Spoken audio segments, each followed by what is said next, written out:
Een dode, gewonde en veel vragen na explosie en brand Vlissingen. Het is vrijdag 31 juli. Dit is Zeeland Nu.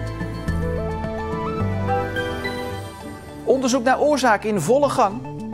Het was zonnig, warm en vooral druk vandaag. En Torentijd opent de deuren voor gevangenen.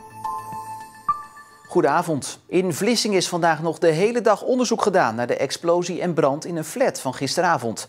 Daarbij kwam een persoon om het leven en raakten 5 mensen gewond. En vanwege de brand moesten 20 mensen hun huis verlaten. Om 8:45 was er eerst een enorme knal te horen in het flatgebouw aan de Hogeweg. Gevolgd door een brand. Door de brand zaten verschillende bewoners vast in een appartement en moesten worden gered door de brandweer.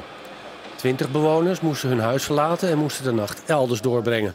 Vanmorgen startte het onderzoek van de politie naar de oorzaak van de ontploffing. En in Vlissingen staat Marius de Nobel. Marius, wat was er vandaag nog te zien van de explosie en brand?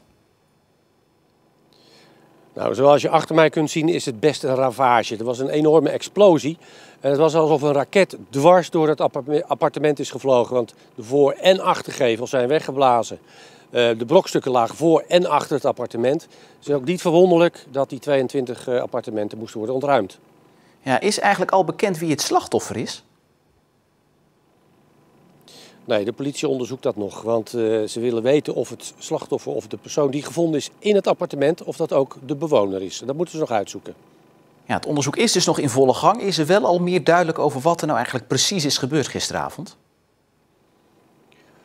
Nee, dat is nog niet duidelijk. Omwonenden die zeiden ons gisteravond dat er waarschijnlijk zuurstofflessen zouden zijn ontploft in de woning. Dat is nog niet bekend. En wanneer dat wel bekend wordt, dat kan nog wel even duren. Want zo'n onderzoek kan een week, een maand of misschien wel een half jaar duren. Wat wel bekend is dat er een enorme explosie was. En die was in de wijde omgeving te horen. We zaten tv te kijken, we hoorden een enorme knal. En ja, het was eigenlijk gelijk wel duidelijk dat het geen vuurwerk was. Toen zijn we naar buiten gelopen om te kijken wat er aan de hand was. En zagen we een rookwolk boven de flat uitkomen. En toen zijn we eigenlijk gelijk er naartoe gerend. En mijn verloofde is samen met een paar buren heeft hij het portiek opengemaakt, de deur beneden. Dan zijn ze naar boven gegaan. Maar daar stuitte ze eigenlijk al op een paar betonblokken wat eigenlijk de muur was. En daar konden ze niet verder. En de vlammen waren eigenlijk al tot aan het plafond ook in de gang. Het ging eigenlijk heel snel. Eerst was het eigenlijk alleen maar rook. En ja, binnen een paar minuten stond alles eigenlijk in lichte laaien. Ja, dan voel je je wel machteloos als je staat te kijken en je kan niks. Gelukkig waren de brandweer en de politie er heel snel. Dus dat was fijn. Marius, we hoorden net ook dat 20 mensen hun appartement moesten verlaten na de brand. Wanneer mogen zij terug naar huis? Ja. Nou, woningcorporatie Lesco die die woningen verhuurt, die zegt dat ze dat eigenlijk nog niet weten. Er zijn 14 mensen ondergebracht bij familie en vrienden hier in de buurt in Vlissingen. 6 mensen in Roosendaal in een hotel. En dat is omdat het op dit moment heel erg druk is in Zeeland wat betreft toeristen. Als het politieonderzoek is afgerond, en wanneer dat is, dat weten we dus nog niet, dan pas kan Lesco de woning ingaan om die reparaties te gaan uitvoeren. Maar wanneer die mensen weer terugkomen, dat wist de woningcorporatie nog niet. Marius de Nobel, dankjewel. Het was warm, tropisch warm vandaag. En dat zorgde voor drukte op de stranden en de wegen daar naartoe. En bij mij aangeschoven is Carlijn de Splenter. Carlijn, die drukte begon ook al vroeg.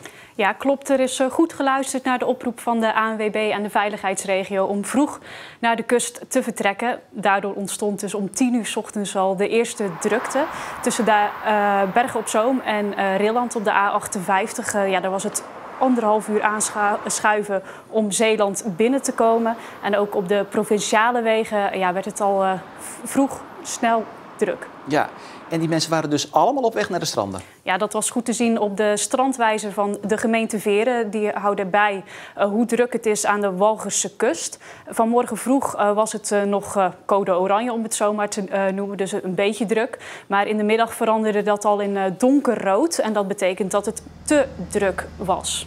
Ja, mij lijkt dat het dan ook al een hele drukke dag was. We zien hier nog beelden van de Brouwersdam. Mij lijkt ook dat het een hele drukke dag was voor de strandwachten bijvoorbeeld. Ja, klopt. En dat veranderde wel naarmate in de middag. Want het lag eigenlijk een beetje aan het tij ook dat met vloed dat het de stranden kleiner leken. Dus dat het heel druk was. Maar naarmate dat het app werd, had de strandwacht dus wat meer overzicht. En konden ze de boel beter bekijken. Maar ze hadden dus ook druk met de openbare toiletten schoon te maken. Want die moesten extra vaak schoongemaakt worden vanwege corona. Het toilet moet extra schoongemaakt worden. Ja, dat soort dingen, dat neemt extra werk met zich mee. En ja, dan heb je sowieso een goede capaciteit aan mensen nodig om dat te realiseren. In die zin zitten we echt op een maximum aan bezetting nu. En dan zitten we hier op Domburg met 15, 16 mensen op dagbasis. En hoe verloopt de dag vandaag? Zijn er nog geen gekke dingen gebeurd? Tot nu toe gaat het heel goed. Dus ik ben heel optimistisch over hoe het loopt vandaag. En het is nu wel afgaand water, dus het strand wordt ook steeds iets groter. Mensen krijgen wat meer ruimte. Eind van de dag worden mensen moe, dus dan krijg je weer dat toch wat kinderen kwijt gaan raken. Dus dan moeten we daar wellicht weer achteraan. Maar ja, voorlopig zie ik geen reden om zorgen te maken. Carlijn, u werd er continu gewaarschuwd, vermijd drukke plekken. Nu zijn we deze beelden en de beelden daarvoor, dat heel veel mensen die waarschuwing in de wind hebben geslagen. Klopt, de mensen die ik daar gesproken heb bij Domburg op het strand, die zeiden ja, we vinden het eigenlijk wel meevallen met de drukte. Ik heb voornamelijk toeristen gesproken en die vonden ja, op deze mooie dag, dan moet je toch wel naar de kust in Zeeland. Vindt u het niet te druk? Ik ben het strand niet gewoon, dus ik vind het wel meevallen eigenlijk met de drukte. Zo in de verte kijk valt het wel mee. Wellicht de mensen die bij elkaar staan zijn familie waarschijnlijk, maar voor de rest valt het wel mee, vind ik. Ik vind dat ze er redelijk aan de regels houden, de mensen hier. Heeft u niet last gehad van de drukte op de weg? Nee, om 7 uur was er nog niks op de weg. Maar toen ik inderdaad in de buurt van Goes was, heb ik wel op de radio gehoord dat er file was tussen Bergen op Zoom en de weg naar Zeeland. Met 15 minuten tot 20 minuten vertraging. Maar als je op tijd weggaat, dan komt er niks tegen, hè? Vond u dat de 1,5 meter afstand toch wel gewaarborgd kon worden? Wel en niet. Ja, wel en niet. Ja. Sommige mensen houden ze er wel aan, maar sommige mensen ja, ook wel niet natuurlijk. Maar, Voelde u onveilig? Nee, dat niet. Nee. Was het nou eigenlijk ook te druk in de provincie vandaag? Rijkswaterstaat vond van wel, waarschuwde zelfs met teksten op de matrixborden langs de wegen in Zeeland met de stranden van Zeeland zijn vol. Maar de veiligheidsregio vond het wel meevallen. Ze zeiden ook van ja, met 650 kilometer aan kust is er vast nog wel een rustig plekje te vinden waar die 1,5 meter afstand gewoon gehouden kan worden. Kleine Splinter, dankjewel.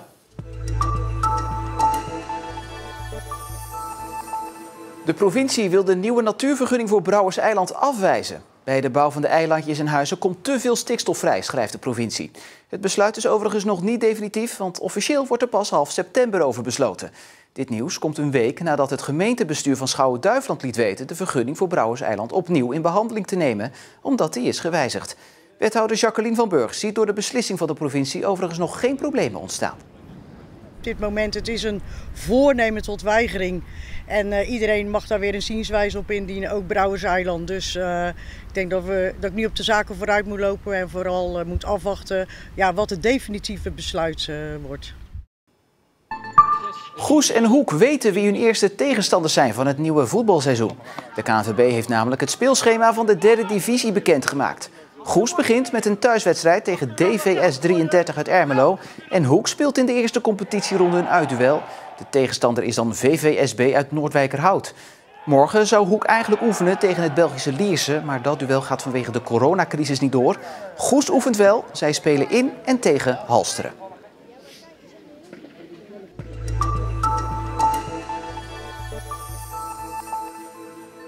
Een gevangenis zonder zware celdeuren en tralies achter de ramen. Mensen die een korte straf uitzitten of aan het einde van een detentie zitten, kunnen vanaf vanmorgen bij gevangenis Torentijd in Middelburg meedoen aan een proef. Waarbij ze overdag gewoon gaan werken en de deur tot 10 uur 's avonds open staat. Naast het grote, zwaar beveiligde gebouw Torentijd staat de Nederhof. Het gebouw telt 20 kamers waar straks plaats is voor 30 gedetineerden. Je krijgt een brief van het Openbaar Ministerie van oké, nu ga je je melden daar en daar. De zelfmelders uit Zeeland met een baan, een vaste baan of vaste scholing mogen hier geplaatst worden, waardoor ze overdag naar de arbeid kunnen of naar school. En de rest van de tijd hier gedetineerd gaan zitten, zodat die baan door kan gaan. De voordeur staat open overdag. 's Avonds gaat die dicht. Zit er ook een beveiliging. Maar je kan niet zomaar in en uitlopen. Hè. Dat gaat altijd in samenspraak met je mentor, hè, met het personeel wat hier werkt. Hè, wat jij gaat doen. Het kan maar net zo zijn dat jouw kind het 10 minuten gesprek op school heeft. Nou, dan mag je daarbij aanwezig zijn om toch alweer deel uit te gaan maken van die maatschappij. En daarna kom je weer terug.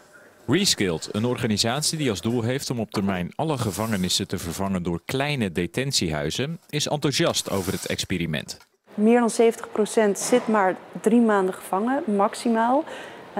Dat zijn geen moordenaars. Dat zijn gewoon mensen die het moeilijk vinden mee te komen in de maatschappij of om een andere reden in de gevangenis belanden. En daarom vinden wij dat we voor kleinschalige detentiehuizen, dus buurtbijen willen we neerzetten. Waarbij mensen zo van tussen de 15 en 30 personen wonen daar echt in de buurt.